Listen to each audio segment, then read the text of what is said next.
Hello, hello, hello, and welcome to the Smooth Brain Society. Today we don't have just one, but we have two guests.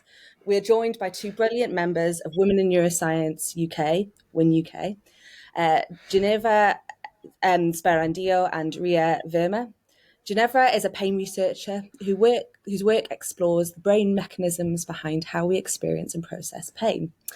And she also brings a creative edge to WIN UK as their graphics lead, shaping how the organisation communicates science and community through visual storytelling. Ria completed her BSc in Neuroscience at Warwick before moving into healthcare communications and is now carving out a career in medical charity sector. A social media lead at WIN UK, she's passionate about women's health, equity, and opening up conversations that connect neuroscience to the real world. Today, we'll be spending the first half getting to know their journeys, passions, and research interests, and the second half exploring the work they're doing with WIN UK to build visibility, community, and opportunity across the field. Whether you're a neuroscientist, you care particularly about women's health research, or you're just here for the stories and science behind it all, this one's for you. Welcome, Ginny and Ria. Thank you. Thank you for having us. No, thank you for joining. So I guess the first question we'll open up to, maybe I'll come to you first, Ginny, then we'll go to Ria. What is your origin story? What got you into neuroscience? I was born and raised in Rome, where I did both my bachelor and my master degree, and I graduated first in psychology and health, and then in cognitive neuroscience. So let's say I think I during like the bachelor, I realized that the exams I was like enjoying the most were psychobiology. Actually, my love is psychobiology. I didn't then ended up there, but that was like my first love, and neuroscience. So then when it came to picking up a master, I thought like, okay, this is the way. And in my university, it was like a master that was entirely in English. It was kind of focused on research and international projects. So then I was like, okay, this is also perfect for me. So then I went for that. And then, yeah, that was like how I started. And I decided to say, okay, I want to be a neuroscientist. After that, I wanted to go and try a PhD, also because I did my master's during pandemic. So basically, all my dream of like, yeah, I'm gonna be a neuroscientist ended up with like half of what was supposed to be. So I also couldn't do anything like in the lab for my master thesis. So I was like, okay, I think I want to give it a proper try to neuroscience, and I ended up kind of traveling all over Europe with a Marie Curie fellowship in pain, and this is how I ended up in pain. Oh, it's perfect. So it sounds, and now you've ended up in Copenhagen. Yes, So still following the neuroscientist dream yeah, because I'm yeah, a yeah, lecturer now. But yeah, fantastic. So yeah, and here we are now, and you're with the WIN UK as well. So I'll talk a bit yeah, about WIN UK a little bit more yeah. later because I also want to Okay, know how you got into that as well. But surely. I'll hold fire. Ria, can you tell us a little bit about your origin story as well? Yes, so I obviously completed my BSc at Warwick in last year. I graduated. So prior to starting university, initially I wanted to study medicine. So in my final year of A levels, I had COVID, but I had really bad long COVID. So kind of that kind of period was over the medicine deadline for my school's application. So I said, okay, I can either reapply, take a gap year, reapply, or neuroscience was kind of seen as my backup.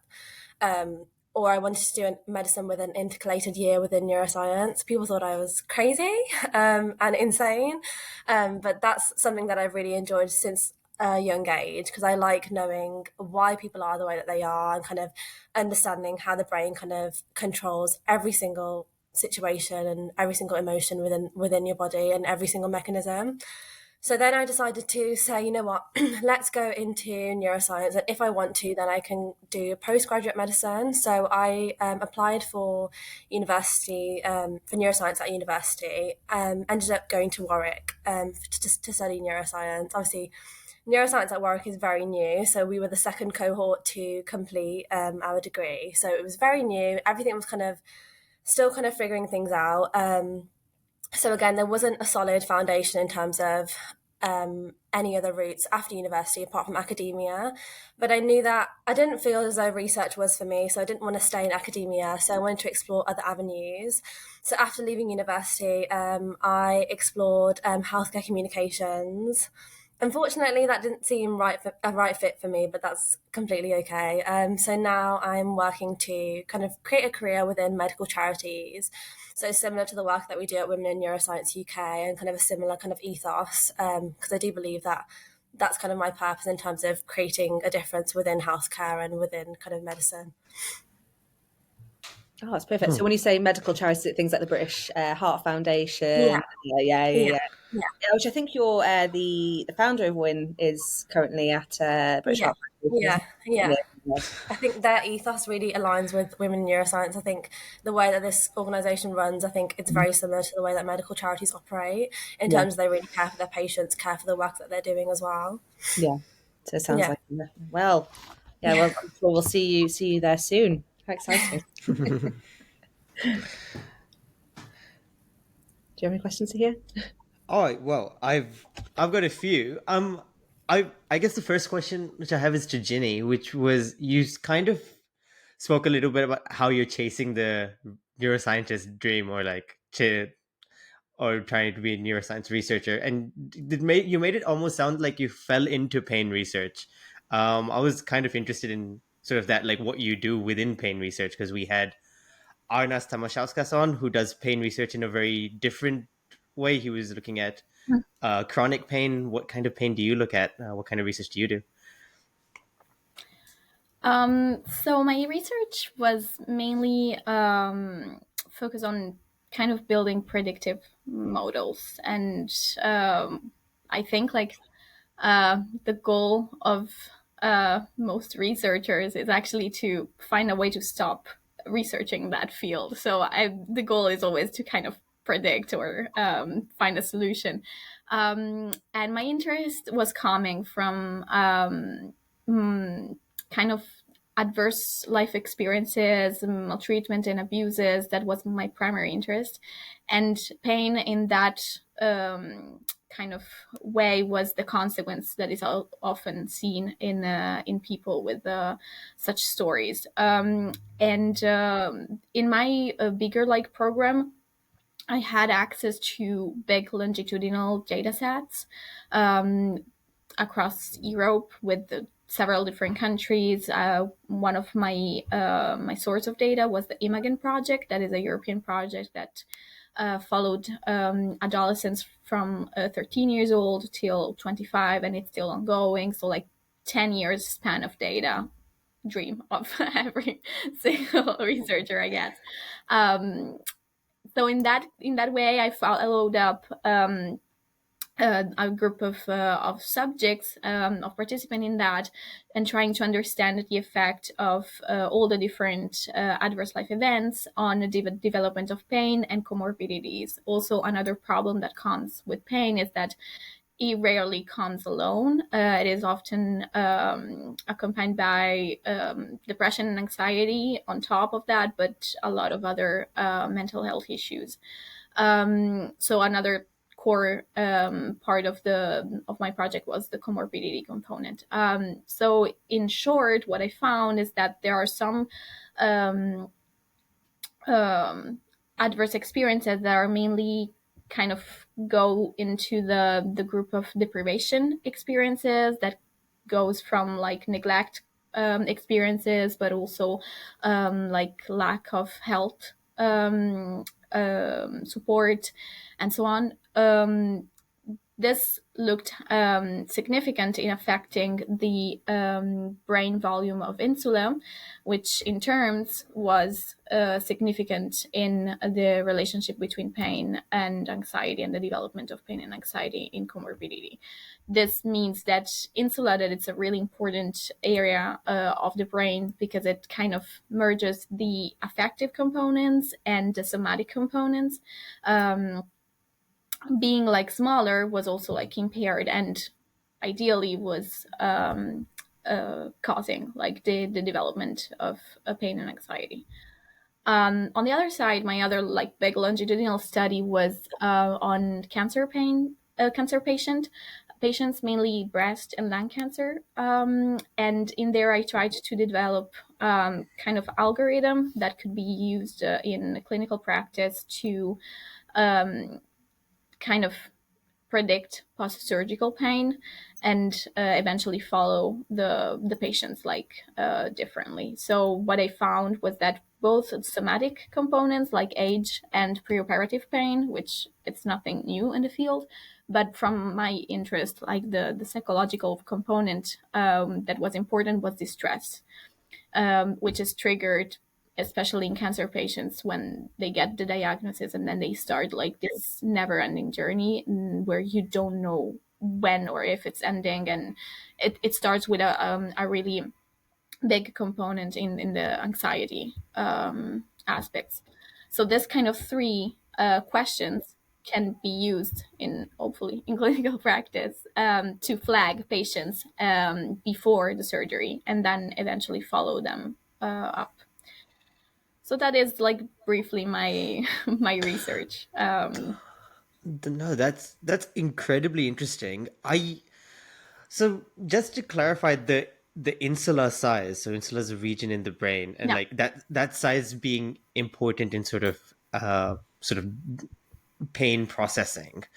You said that it was smaller. Is this a longitudinal study, or so Yes. did you look at like insular growth over time? And Yes. So yeah.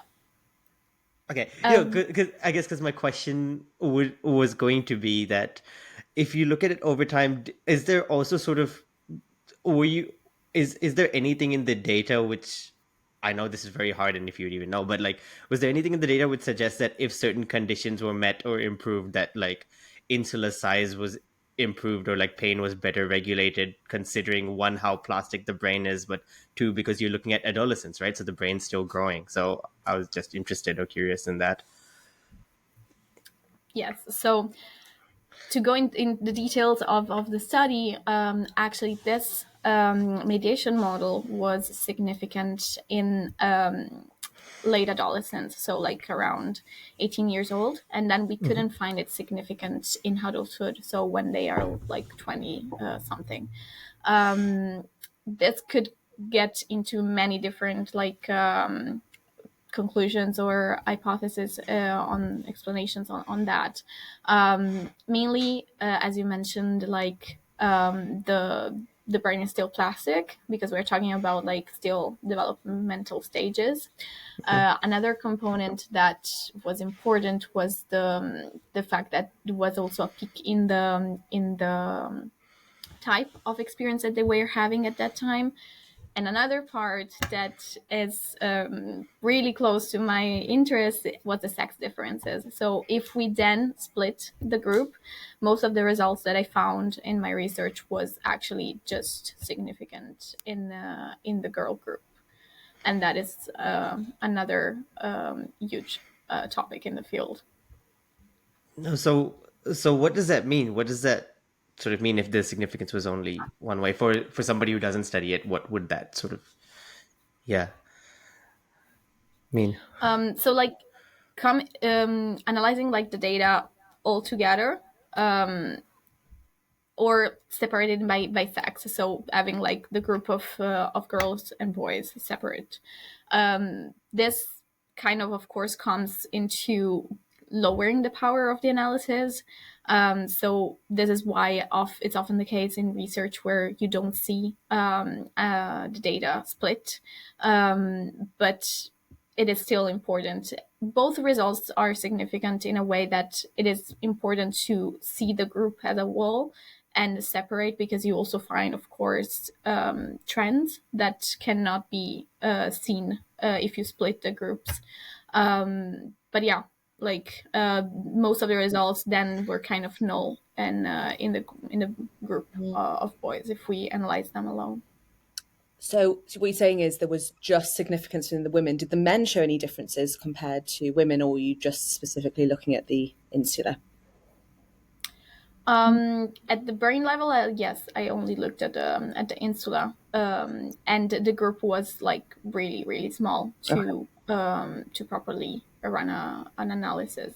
But in terms of all the other factor, for example, like the incidence of the adverse experiences, or the incidence of pain and the comorbidities, that was significantly different between the groups. Interesting. And did you use, was it neuroimaging did you use to look at this, or? Yeah, MRI images. So Yeah. it was like in the project there is also fMRI. It was like not of interest for me, so I don't know like the functional component of that. But in terms of like volume and size, that was MRI data. Data, nice. And was it so was this a research based, or did you get it from the hospitals themselves? So who were you working with when you were doing this?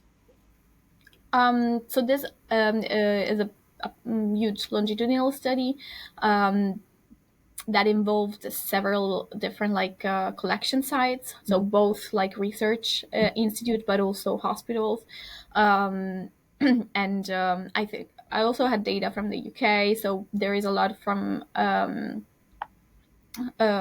different like university sites. So it's kind of a mix of the two.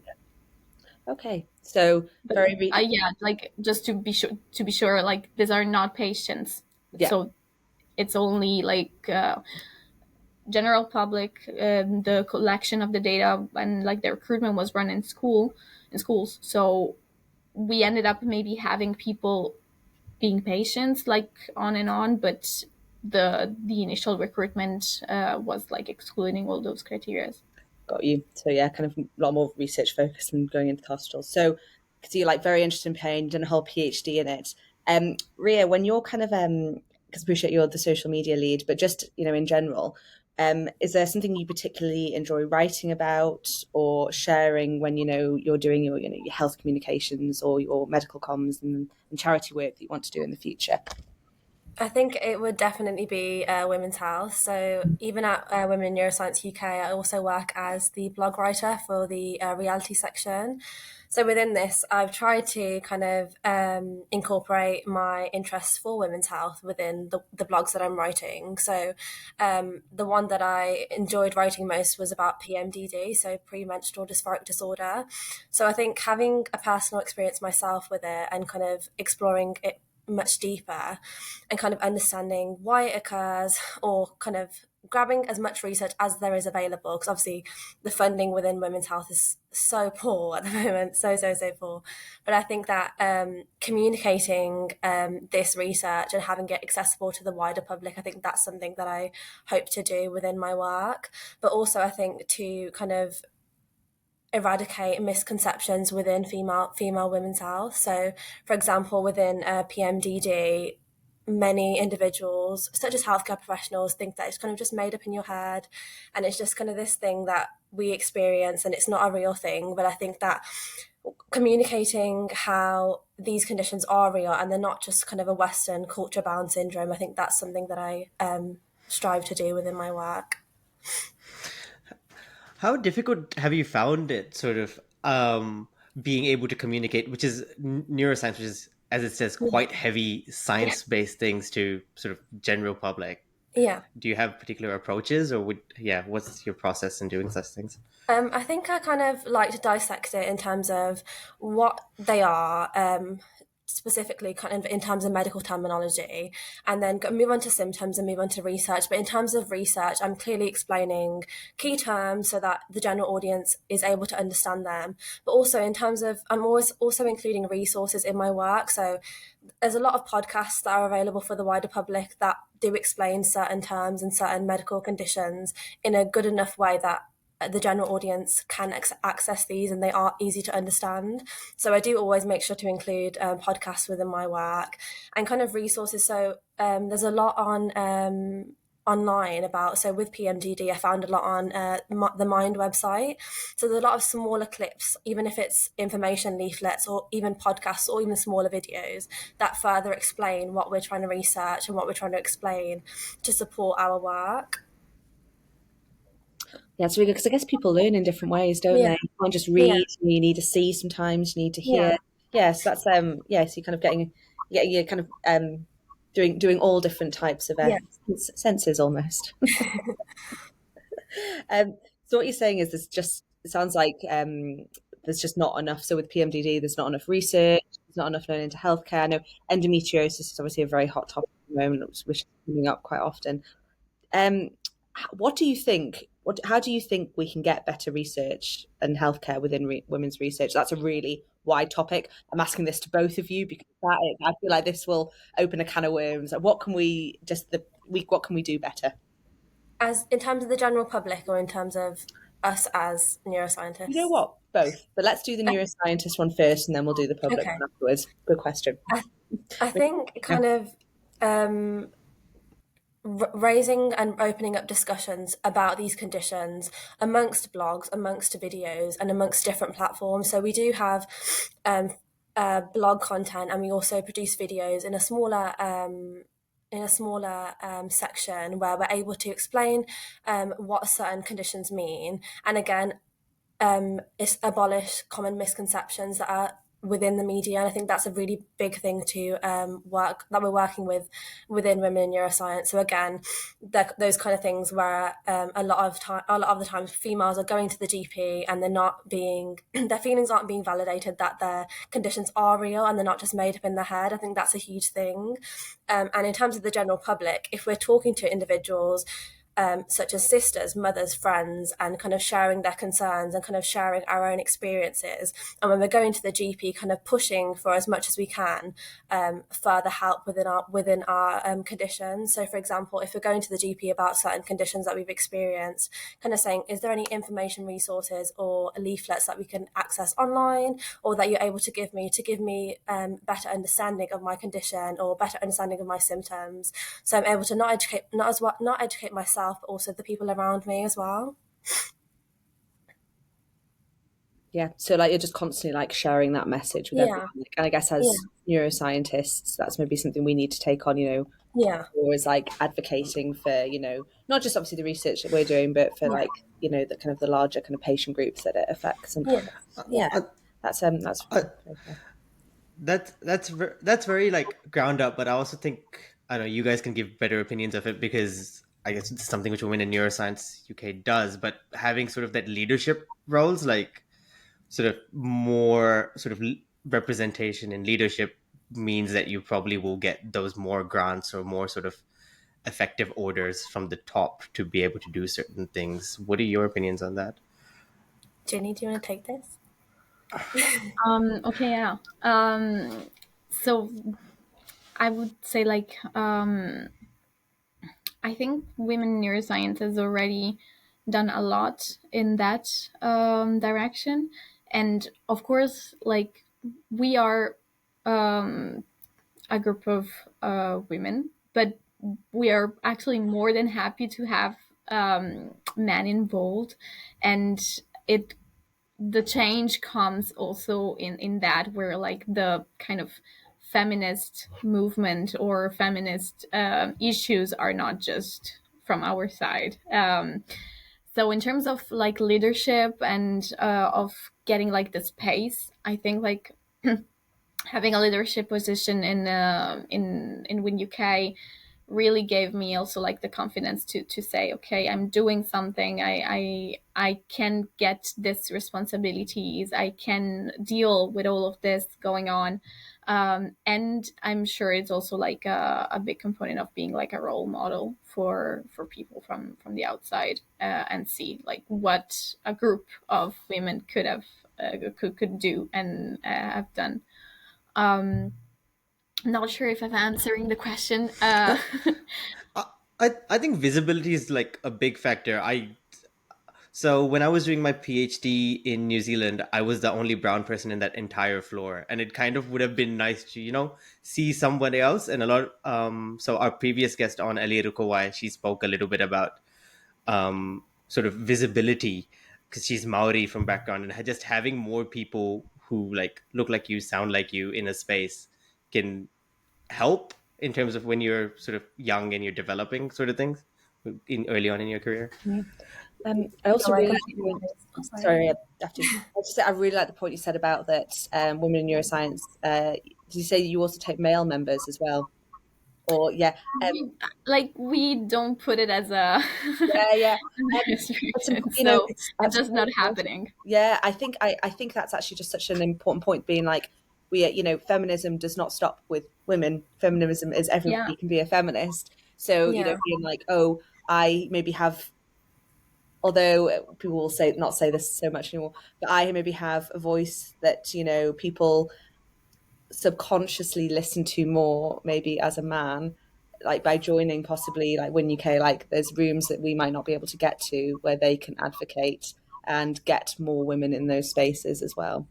Yeah, yeah, that should be something. I mean, so here you just get yourself into a member of Win UK. Sign up. Yeah, I'll do it after the pod. I mean, calling them onto the podcast was the first step. But I think the point that you made about visibility was really important because I think even myself, I was one of the only Asian individuals within my neuroscience class. And I think even at Win UK, I don't think I've seen someone that looked like me within a similar position or doing the work that I'm doing. So I think taking that step to change the representation and change the representation amongst neuroscientists and amongst individuals within STEM, I think is really important also. Mm, mm. Do you think that we need more support is needed from up top, or do you think you're getting that, or what do you think the neuroscience community could do more of? I think definitely more support from above, but I think that what we can do right now is we're doing as much as we can on our level, and hopefully that should kind of have that domino effect in society and within our communities as well. Yeah. Do you think mentorship programs are important? Yeah, definitely, Yeah. definitely, definitely.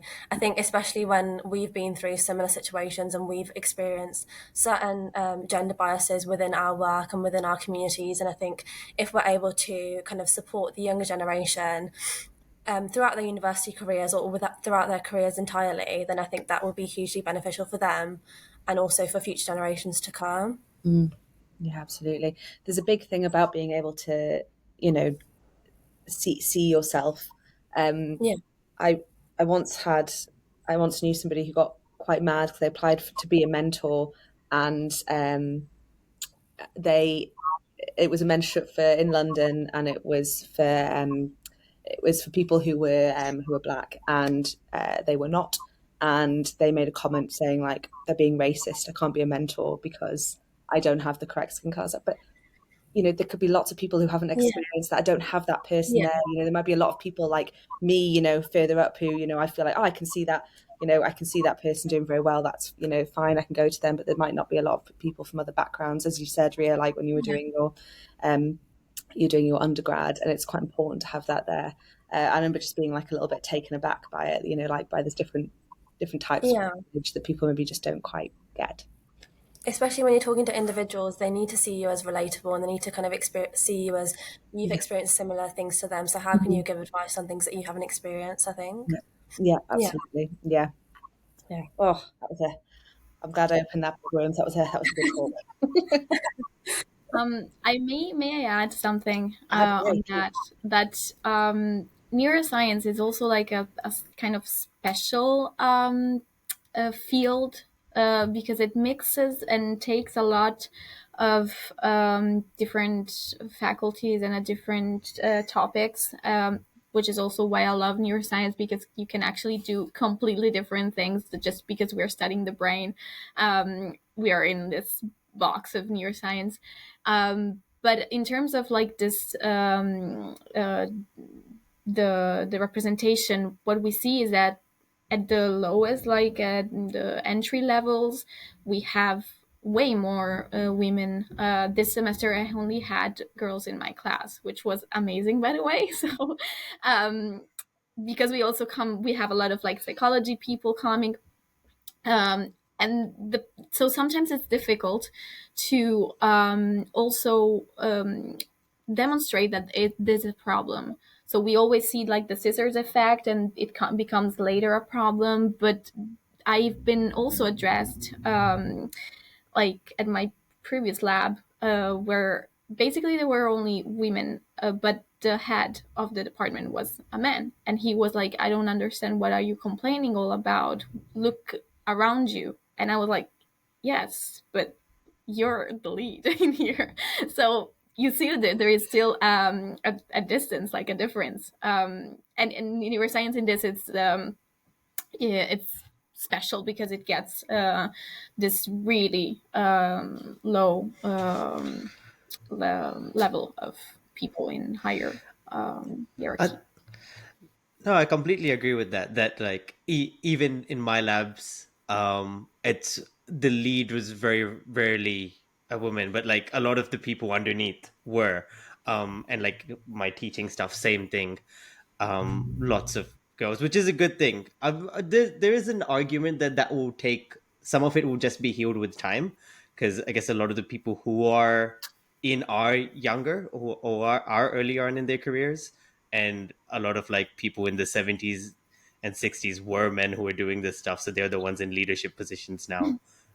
The argument is it's not coming fast enough, but Yeah. some of it should be healed with time. Yeah, I think so. Well, Yeah. we'll see if the good old glass ceiling effect is still here. Yeah, yeah, We will find surely. out, won't Like we? we are working on that, but like the index, the European Union, but I saw now that UK is also doing that. There's a really interesting lab doing this in King's College, I think. They're measuring the index every year. So and there are a lot of like research on. So we have like a number for each country, measuring like the gender difference in all the fields. And there is the she figures every year coming, also from European Union, following this scissors effect. So the gap is closing, but it's not, as you mentioned, not at the right pace. So kind of too slow to really reach the goal that we are having at the moment. The differences between countries is quite interesting to me, because I remember reading this for STEM, not necessarily for neuroscience, but sort Yeah. of the disparities are least in Eastern European countries and Iran, and I'm like, okay, so we need to become communist Islamic republics to even everything out. It was a joke, okay? But No, I know that there's like this paradox that northern countries and Scandinavian countries, even though they're like really pushing on this topic, they're not yet succeeding in that. And this is something like still trying to understand, because there are policies ongoing in Scandinavian countries, but there is also not easy to reach because it's so rooted in culture. And even if you're doing it in your own country, we're still like in such a global environment that it is difficult to make the change if you're kind of alone. Yeah. Do you think so? Yeah, so I've kind of got this thing where it's like, how do we kind of raise profile of more kind of women getting into, kind of places of like, I guess, power within neuroscience, but just also with just women's health in general, I guess, like do you think by having women in those kind of positions of power, we can have more research and more grants that are proposed for, more research into this. As most, I think, is it most, a lot of, so I'm also a neuroimager, so I used to do a little bit of animal work, but I know a lot of animal work is a lot of time done on male mice. Is that Yeah. correct? Yeah. Yeah. Yes. Yeah. So the Yeah, reason sorry. behind it, as an animal researcher, Yeah.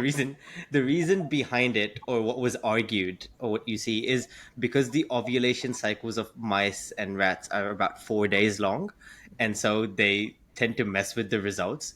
But uh the exact opposite is, then why don't you study it? That's more important to figure So out I was then. like, Then yeah, so my lab back in New Zealand didn't do that. We made it a point to like study like yeah, both sexes, and if the results were insignificant, they were insignificant or whatever. But yeah, that's generally the argument, that they're more erratic, so it's just cheaper to just do it on the male mice in terms of funding. So there's an economic argument for it as well. But yeah, in all cases, yeah, yeah. you're right.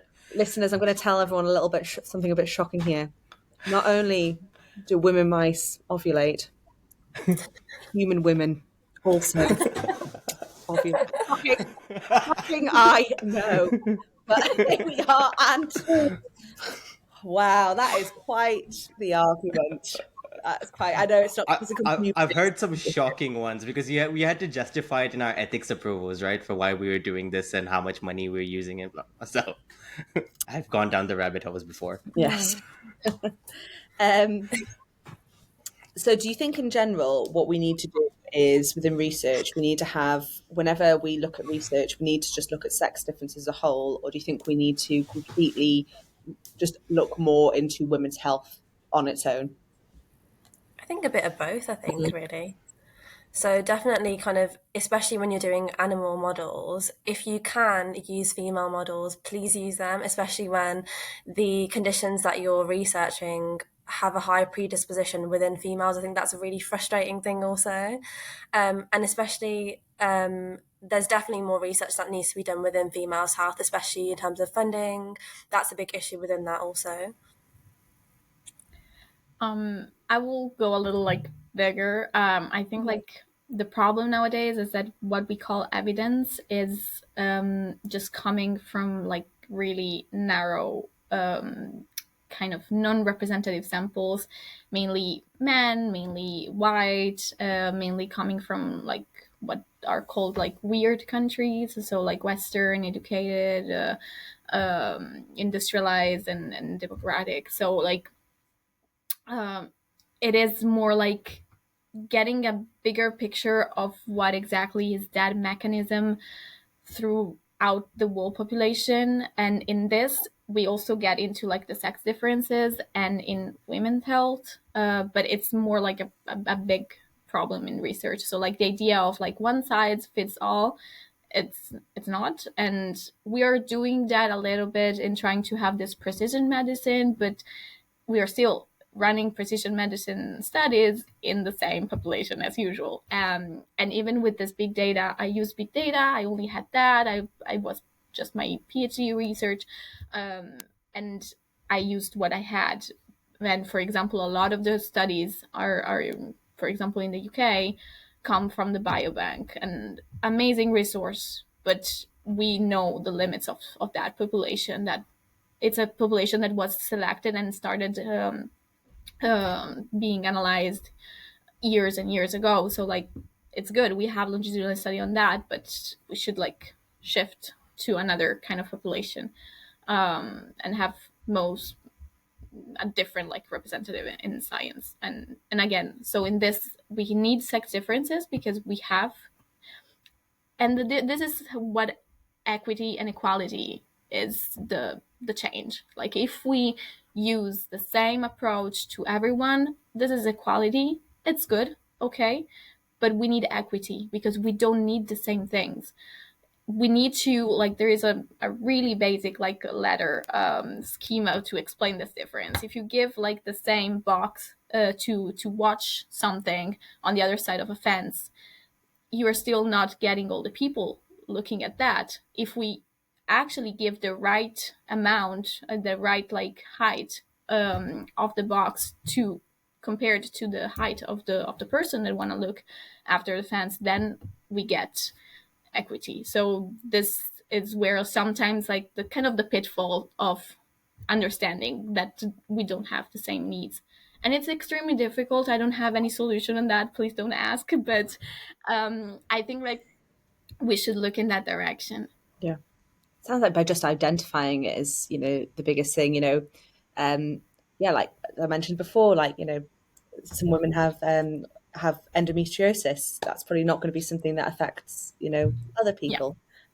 So, we have to kind of look at that. I think a big one thing that you just started to touch on was like, we've got the biobank, it's like a very big population, but what about different cultures? If you were to go to India or Africa, are they going to have are they going to have the same struggles as people who are maybe in England? Probably not. Some similar, some not. We have to look across like lots of things, which is just a very, very, very good point. I think probably before I go too much to cultures, because we've had a couple of really good, interesting podcasts on this recently. I guess maybe we could start to talk a little bit more about kind of Win UK's mission a little bit more and kind of what they want to do. What you want to do? Yeah. Yeah, Go for it. I've just say I guess just to start us off with what is Win UK and kind of like can maybe describe what the values are, what your mission is, and why it's so important. So there's a few questions there, so I'll let you answer that, I will. So I would definitely say the mission that we have at Win UK. So again, a non-profit organisation that works to connect, inspire, and advocate female identifying neuroscientists. I think that's a really big thing.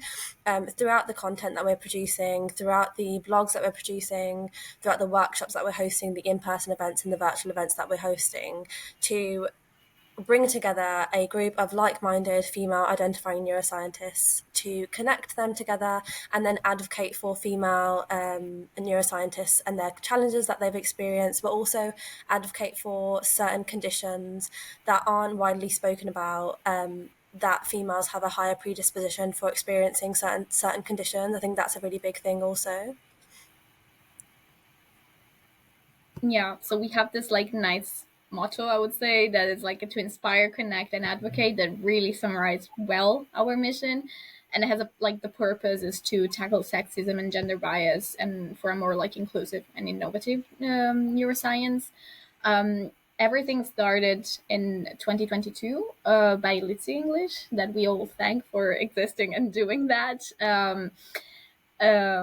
She started from like her personal story because she was feeling what we mentioned before, that like she was looking around and was like, am I the only one in here? And then I don't know, I need to do something. And she started really small. We did think like a web page and some social media, and she definitely like reached out of the UK, because I was not based in the UK at all. So, she started kind of small, but in the end she reached out of the country. So we're now like a big volunteer group. It depends. Like I think we reach at some point even 70 people on the group. And we have all different, of course it's a volunteer organization for now. I'm always like, let's do more, but with time. And so of course people kind of collaborate and work on different levels. But yeah, we're getting like a lot. We are achieving a lot of goals slowly, and really proud. Yeah, it sounds like it needs to be Win International at this point. This was my initial goal, but I started understanding the role of having like local organization. Yeah. Because dreaming big, it is good, but you also need someone that is local, that is there, and sometimes getting like big events it's not needed. You really need to feel closure. So Yeah. I changed my mind. What's that? Yes, because I feel like sometimes when you're at, like a too big of an event, it's very difficult to connect. But if there's like 20 or 30 people, within a group, like it feels a little bit more kind of a bit intimate, a bit more personal. You're going through a similar journey, and then it can always build from there, I guess, can't it? I mean, it's looks like it's getting bigger. I follow you guys on social media, and I saw you guys had an award ceremony a few Yeah. days ago, weeks ago Yes. now. So on the 7th of November, we had Yeah. Win UK Awards in King's College London. So that turnout was really, really good. And so last year we had it at the University of Cambridge in the chemistry department. This year was a lot bigger than normal. So we're kind of upscaling a bit more each year. So it's really nice to see. And this year, a lot of individuals had met each other previously. So it wasn't that kind of awkward first 10, 15 minutes. So they were kind of talking to each other. They have kind of formed individual groups. So it was really lovely. And there was so many lovely individuals, both female identifying neuroscientists and their allies present there, which was really, really nice to see. Yeah. Kate Slade was one of the nominees. Yeah. One of our Yeah. great friends, Oh, Yeah. friend of the show. great. Yeah, she's a great individual. She came on a few weeks ago. I think I saw her Yeah. snippet on social media. She's really good. Yeah. Yeah, she's lovely. We did we planned an event together a few months ago now for the British Neuroscience Association. She's great. I won't go on, but she is great. I really like it. I really like it. So you spoke kind of a little bit about you've had some kind of maybe like kind of recent kind of wins almost. Can you maybe talk about some things that you've kind of the goals that you've achieved recently and what and kind of visions for the future almost? Ginny, do you want to start? In terms of Win UK or like Yeah. personally in Win UK? Do you know Both. what? Yeah, both. I Okay. I'm just like I feel like there's two stories to this. Both, please. So generally, as Win UK, as mentioned, we are like kind of getting bigger, but it's not only that. I think when you start having like a partnership and a sponsorship department like team, then you feel that you're doing something bigger. For me it was that kind of click. Okay, we're getting support from other organizations. We actually, I think we got it from the very beginning. One of the few, I was not even there, I think one of the first events was some kind of like neuroscience, women in neuroscience organization from Georgia. So like I think we always got this kind of support from the outside, but getting a proper kind of being asked to, for example, when last year I was also there at a conference, we were kind of asked to have our stall and have a lunchtime session. And when you are invited and you're not like proposing in first place, I think it is the way you see that you're getting bigger or you're doing something that is meaningful and resonates with others. And it is also like kind of a challenge because then you get to a different audience than what you're used to. I remember we got a few questions, and Lizzie was really worried about a few comments that she received, and then actually the same person, then we found out that she had I think it was a podcast or like an interview, and they said like the best conference, like lunchtime session I ever had, and my favorite part of the conference was that one. And we were really like worried because they actually had a kind of comments or like yeah, they were like not criticizing, but actually was like pure curiosity, but we thought it was not matching. So I think like when you get into a bigger crowd and you do something different, then you really see what can be the impact. And in terms like of myself, I started really early. So I joined Win UK in 2022 when it was really different from what it is now. And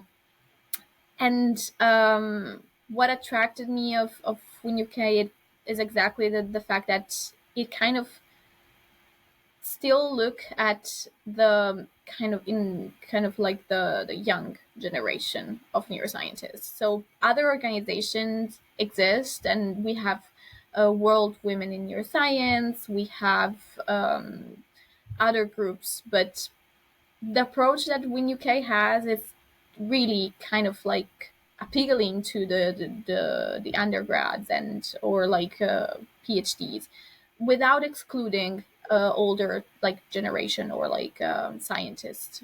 So this is, I think that this is the way that the Win UK approach helped a lot in expanding. And we tried, like from my point of view, with the help of the social team, we tried to do it with some kind of colorful graphics and like infographics that can also be informative. So it's a kind of a world brand that we're trying to have. Yeah, been very inclusive by the sounds of it, so everyone doesn't feels like they can, learn and join if they want to, and yeah, no barriers to doing that, which is very important.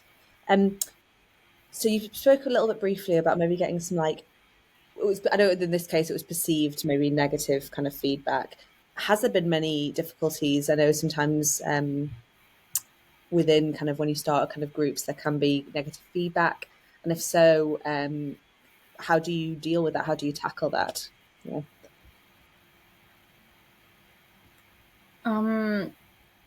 I think like honestly we rarely receive like negative feedbacks, because like I think like this is the whole point of our organization. So but still we faced rejections, and we applied to many grants, really like super convinced that they were going through, because we see the urge and we see that it is a problem. So of course when it's your like when it's your stuff, you're like, it is important. How can you not realize that we're trying to do something for like the scientific community and for this field and so on.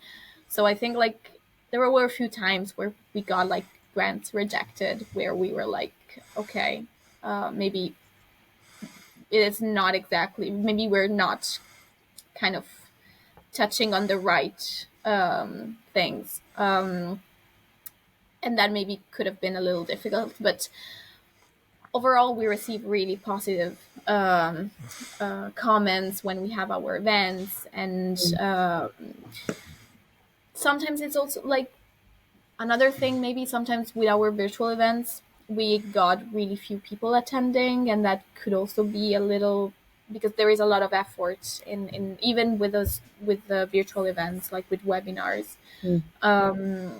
And also in that, I think that was kind of a flag, that was like a red flag. Okay, maybe we're not doing promo enough or whatever. But people that attended were still super positive. So it is always like you take the pros and cons of every experience and you learn from that. Yeah. So the incredible thing is you guys are growing. You guys, like the award ceremony, for example, what you said that from the first year to the second year and across the 3 years, you're getting more grants accepted. People are asking you to come on things now, like we asked you to come here.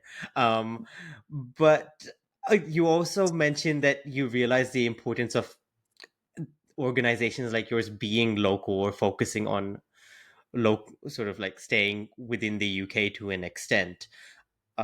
So I was just wondering what your guys' vision is for the future, how you guys plan on growing. Is there a sort of upper limit of what you guys want to reach, or yeah?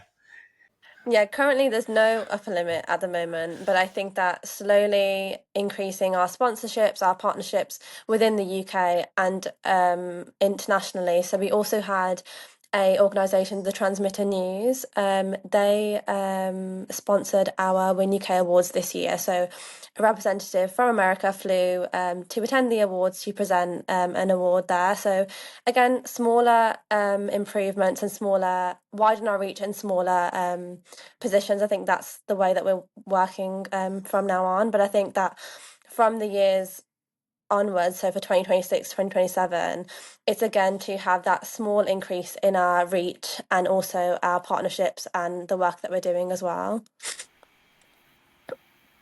Yes, I think like I don't think we have in mind to go like internationally or globally.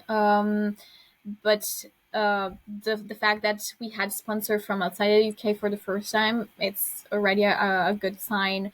I think like with our like social media and virtual events, we are trying to reach out of the UK. We are also trying to adjust like the time so that it is kind of easy to follow from wherever. But what is the goal in terms of in-person event is to go around the UK. So like we started from like Cambridge because we had connections. London, of course, it's always like an easy location because it's easy to reach. But there are many universities all over the country. So we're doing our Win UK Day. We're trying. I'm not sure if we found a venue. So if you have a venue, In let me know. Birmingham, But hopefully, yeah, yeah. so this is the I think the goal for now, to just go locally in different realities and cities in the UK. Beth is a big name at the University of Liverpool. I'm sure she could organize something for you. That's a really overreach, but thank you. No, I am a definitely. So, researcher. oh, sorry. So Sorry. I'm a researcher here, but nothing wild. So here just likes to big me up. Sorry, Even Riya. kind of working with university neuroscience society, so we've done a lot of workshops with various university societies, so even kind of smaller ones. So at the University of Birmingham we had like, I think it was like a tea and I don't know what was it. Yeah, tea and talk about what we're doing at Women in Neuroscience and kind of aiming towards, was it, I think, again, early career researchers. So again, kind of more informal discussions, but raising awareness of the work that we're doing at Women in Neuroscience across universities within the UK, I think.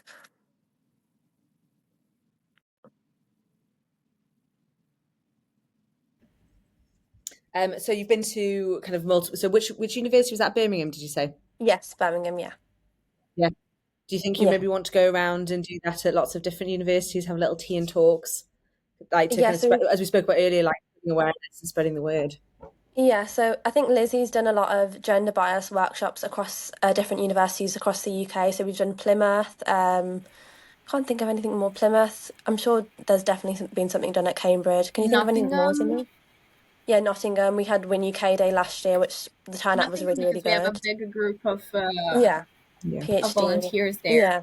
Yeah, yeah. And then Liverpool, we were there because we had two conferences, like in BNA. 2023 and 4, I think, Yeah, something like that, or 4 and 5.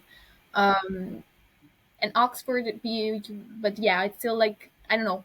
I think we want to yeah, go a little outside of like the usual core yeah. areas of research. But yeah, Yeah. That makes sense. Come up here to Glasgow.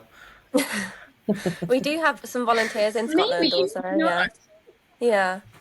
So Fence Kirsty, is yeah, coming to Glasgow, so yeah, maybe I believe the BNA next one is also going to be in. DNA is in Northern Glasgow. Ireland, oh Yeah, wow, right? so yeah, Belfast. Correct. Yeah, Yeah. so wow, time to go across the water, not just to the east, but also to the west. And so I think this might be a good time for me to kind of like there's a question I like to ask, and I'll put it to both of you, but I'll maybe broaden it a little bit. So I want us to pretend that you've been given £2 billion, the biggest grant of them all. And let's say you want to run a study or an event. So the ethics board have all gone on holiday for a week. No such thing as ethics. You can do whatever you want. What would be your kind of dream, either study to run or event to run? And tell me about it a little bit. Jenny, you want to go I first? understand you both would have different ones, so you Yeah, guys can each go. Whoever Yeah, wants to go first. yeah. So in terms of like research project, yeah, again, I stress like unlimited resources and no ethical issue. Again, my goal is always to prevent. So I would, I'm fascinated by translational research. Never did at all, but I think we can really learn in doing like both directions. So I would love to kind of map the psychobiological changes that happen at the level of both like hormones or like brain, but even just like at the level um, of the blood that can easily collected to check like biomarker of abuse and maltreatment and try to like kind of create a tool that can be used to flag people that are like in probably like in danger or like that are already in difficult situations that can be used for getting help without kind of like disclosure of that, which is the problem I think ethically. But having like kind of a signature of abuse and maltreatment getting from the blood that GPs or like first aid can check and then act as a consequence would be great. But again, I think like it's just the ideal thing that I would love to work on. Moving on. That's really interesting. I think from memory, there's somebody at King's College London who's sort of looking at blood biomarkers for things like depression and anxiety to try to see that if you could just test blood, you can detect these things. I don't know how well it's going, but I remember the project being up there a couple years ago. Uh, Yeah, there is a lot like at the level of epigenetics. mhm. I'm sure there is like a group in Milan doing that. But yeah, I think like it's a long process to then really find research about it and then move on into using it as a routine screening tool. But yeah.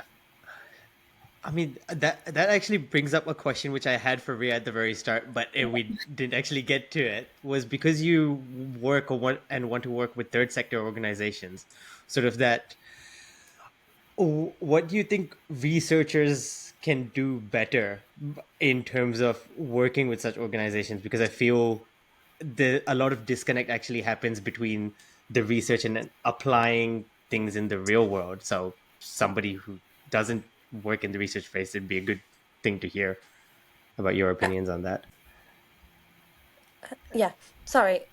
My Wi-Fi keeps cutting out. I'm on my data at the moment, but it's just so bad. But I'll try and answer what I heard. Um, so I definitely think that if we're able to kind of link that gap between research and the third sector, so medical charities, in terms of the correct information is being displayed on websites and on information resources online that is up to date and is for a lay audience. I think that's the most important thing. And also, again, utilizing social media platforms to display this research, that's the most updated and that is correct and again is accessible for all individuals. I think that's the main thing. And I think it's something which we do really poorly at Yeah. universities. Our social media game is shocking. I think that's the easiest way to kind of reach. And I think also within social media, there's so much fake news, especially medically, amongst social media. And I think if we're able to have medical charities or even the third sector at all producing videos or producing content that is accurate and that is easy to understand, I think that's the best way forward, I think. Nice. On that side, I another thing that I would definitely do, especially in the health, like neuroscience, but generally health, people in research should know, or at least have a experience with patients Yeah. to understand what are they studying, because it was also my case. I have a lot of data. It was there. I didn't even like touch or met any like human being that I was actually studying. And this is kind of like a little alienating from what you do. Maybe it also happens with animal models. Then you're like, even you're studying a completely different organism. So you are kind of separated from what is the final goal. So like to find a cure for that kind of patient for the people. So a little bit more on that. So we also tried to do it in our last webinar. It was really important for me to have a patient talking about the real experience of being a woman in pain. It is simple sometimes. It happens at conferences, but as you see, people are just not attending that session because they think like it's not what I'm researching. Like I have this animal model of this and that, so I'm going to the panel too, and totally ignore the story of patients. So that is another thing that I felt it was lacking in my experience, but I also feel that it gets you into what is the final goal and building something that is meaningful and useful for the patient at the end of like the story, like of the research. That is the final thing. And I think working No. closely with, oh, sorry. I think working closely with these medical charities and having researchers present within patient focus groups. So, for example, discussing in the way that how can we tailor upcoming research to the needs and the challenges of patients within that specific area. I think that's really important also. Yeah, yeah, yeah. Yeah, patient voices are incredibly, yeah, from what you said, incredibly important. Yeah, and Yeah. kind of get full, kind of the full kind of like picture of what's going on isn't, one sided just for research. It's all these little bits kind of connected together. Yeah, very fair.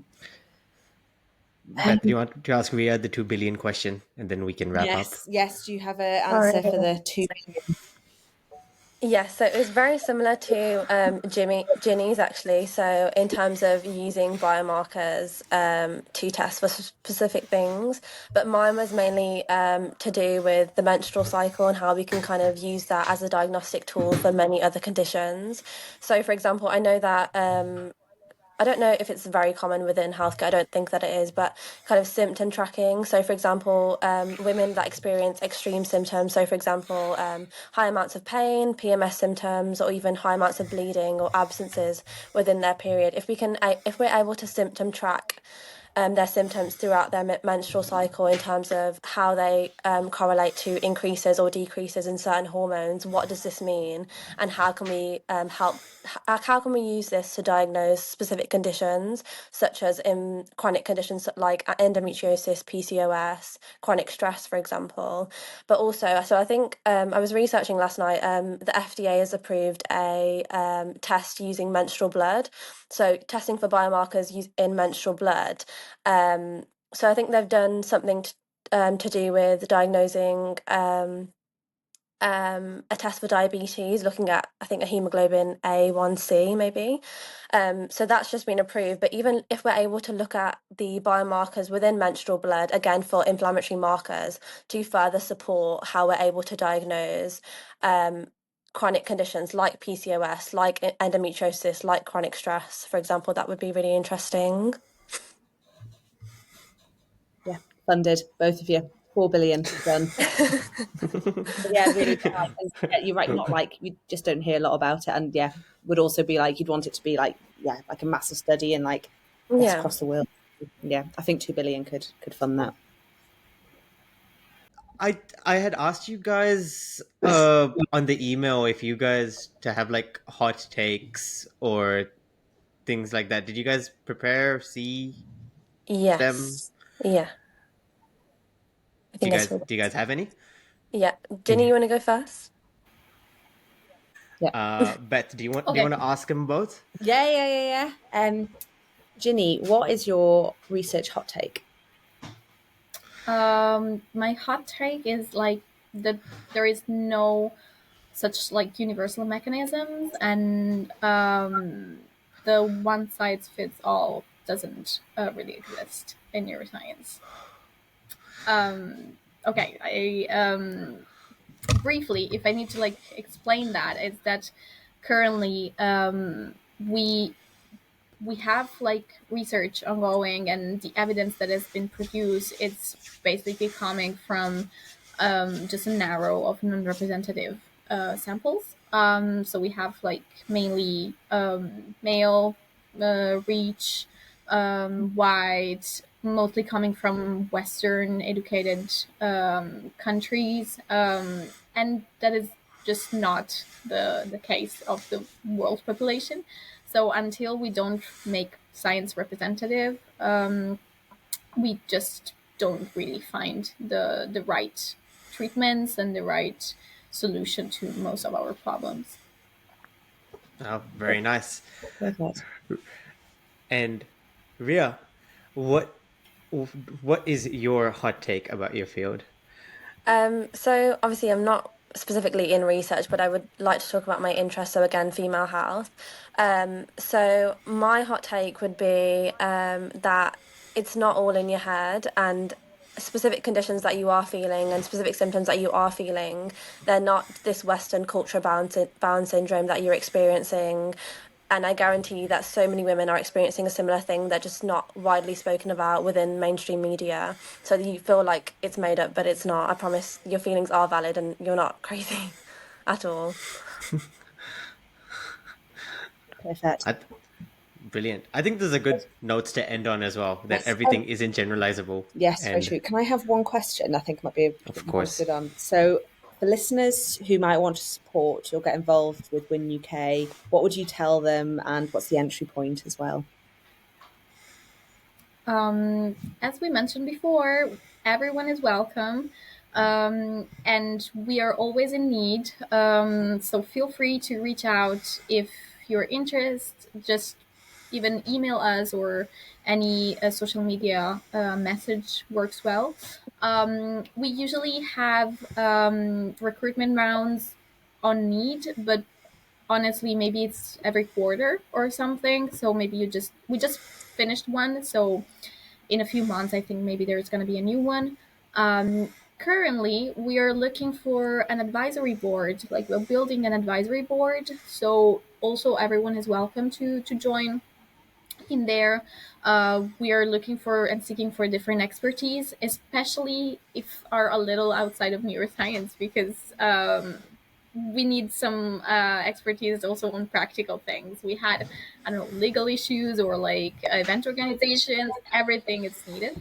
Um, and yeah, and if you cannot, just try to follow us on social media, try to like share, comment, and yeah, participate. Another thing would be, so we're always Great. looking for, oh, sorry, Bethany. We're always looking No, no, for just we're always looking for guest blog writers. So we release monthly prompts on our writer Slack. So I don't not sure how do you join that? Do you know, Jenny? On the website, you can just Okay. contact the Yeah. blog team Yeah. via mail, and then you're gonna be added to the Slack Yeah. channel. Um, Yeah. so there's monthly prompts released, but also if there's anything that you're really passionate about writing, if you were able to email the blog team, then they're more than happy to kind of sort something out for you. And on the social media side, we're always looking for individuals to share day in the life content. So something that's kind of quirky and very different to your normal kind of lab life. Anything that's weird and wonderful, we're kind of open to creating content on your day in the lives and kind of sharing it on our social medias, and anything content related, we're more than happy to kind of collaborate with you and share across our social media and so on. brilliant. I will make sure all the social media handles are like in the description of the videos and things as well for Women Perfect. in Thank Neuroscience you. UK. So they're all there. Yeah, I guess on that note, thank you, Ria and Ginny, for joining. yeah, it's been Thank you so fantastic much. having you It on. was lovely to meet you. Nice to meet you too. Ben. It was lovely to meet you all, and thank you everybody for listening. I know once you go follow Women in Neuroscience UK, and I'll remember to give us a like and subscribe as well before that, doing that. And yeah, until next time, take care. Thank you. Bye. Bye. Bye.